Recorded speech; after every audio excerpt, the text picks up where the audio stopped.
Let's do a draft of the first-year head coaches so far. And that doesn't mean first time, just first year with their current teams. Devin, give me the guy that you think has done the best job in his first year with his current team.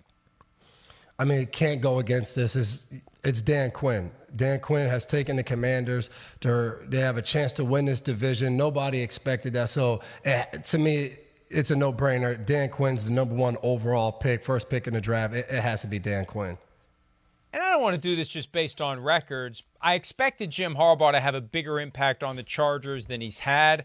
I didn't expect Raheem Morris to have the impact that he's had on the Falcons. I thought a lot of the hype was overblown. I thought it was dysfunctional to sign Kirk Cousins to a contract with $100 million guaranteed and then use the 8th overall pick in the draft on Michael Penix Jr. They have made that a non-issue.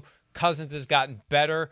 Raheem Morris said this week that Cousins played the cleanest game of his 8 with the Falcons at Tampa Bay on Sunday. So I think Raheem Morris getting that team to 5-3 and putting them in charge of the NFC South at this stage of the season, that is better than what I expected him to do. Yeah, that would have been my number 2 pick. So for me, I'm going Mike McDonald. I think what he's been able to do in Seattle, they're in the race to win this division, a division that now when you look is going to be super competitive, but he's helped his team. Geno Smith, I think the defense has to get going a little bit more, which is supposed to be his strength, but overall I've been impressed by what he's done in Seattle this year.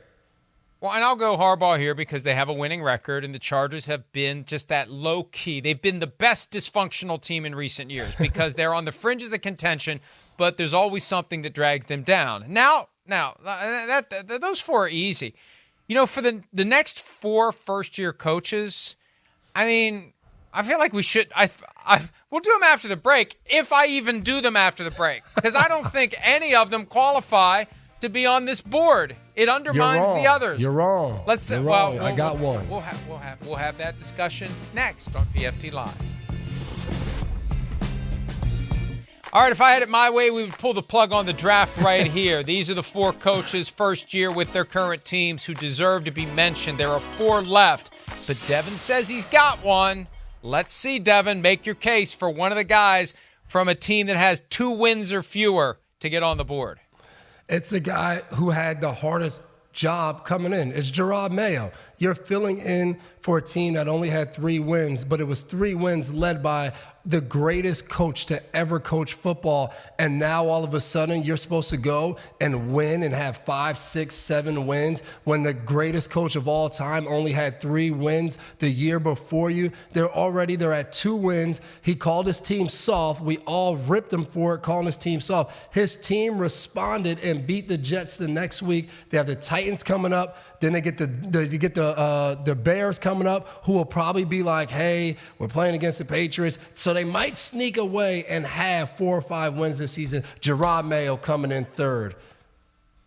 He should call them soft every week. Keep going back to that well until it's empty. It worked. They're soft, and win. I'm inclined to say no one, but I will go Antonio Pierce just because I think the Raiders have a little too much dysfunction, and he's kind of fought his way through it and willed them to a couple of wins. But even then, you're saying they're going to beat the Bengals this week. You're saying it. They're going to beat the Bengals. Hi, it's Mike Florio. Thanks for watching PFT on YouTube. Hit subscribe for the latest news and analysis from Pro Football Talk.